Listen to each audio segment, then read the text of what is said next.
Welcome back to our open call info video series. We are Maria and Katie from the IDA Funds team. This is video 2 where we'll be doing an overview of the enterprise and Pare Lorentz grants, their similarities, and their differences. I'll start by going over their similarities and Katie will go over their differences. Both funds are looking for an intentional and rigorous visual approach that matches the goals of the film. So if you're telling an investigative story, you may have more sit-down interviews and graphics to relay the information. But if your film is about creating empathy, you may choose a more lyrical editing and immersive verite. These are just examples. Both funds are also looking for values-based filmmaking and an attention to safe production practices. Please follow us on video 4 for more in-depth coverage of these questions.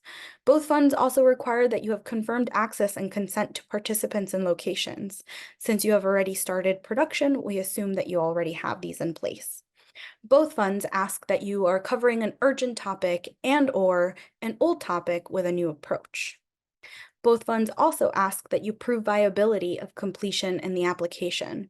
You can show us your experience by giving us accurate budget numbers. You can show us your expertise of the topic in a well-written topic summary, and you can brag about the team in the key crew bios. You do not have to be based in the United States to apply for either fund. Now to Katie for the differences. Okay, so getting into the differences, I'll start with the key priorities of enterprise. The first main difference is that enterprise applicants can touch on a variety of topics as long as they have journalistic methods and practices as a foundation to their project. With this fund, we're trying to expand what a journalistic documentary looks like, and so a variety of artistic approaches is welcome. The project must be in production. It can be early, mid, or late production, and we include early editing as an eligible production expense.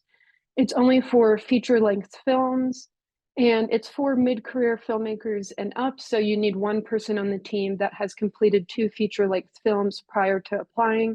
This could be one producing and one directing credit, 2 producing credits, etc., as long as one person holds the credits.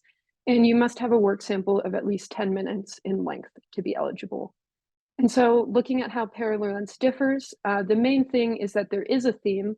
So all projects applying must touch on the theme of gender justice. This is very open to interpretation, and an innovative approach to this in the spirit of Pare Lorentz is what makes your film especially competitive. Your project can be in production or post-production, and not only are feature films eligible, but also immersive projects. You don't need 2 feature credits to apply, you only need 1. And if you're immersive, you don't need a 10-minute work sample. So only feature films are required to have a 10-minute work sample for Pare Lorentz. Immersive projects are welcome to apply with a deck instead.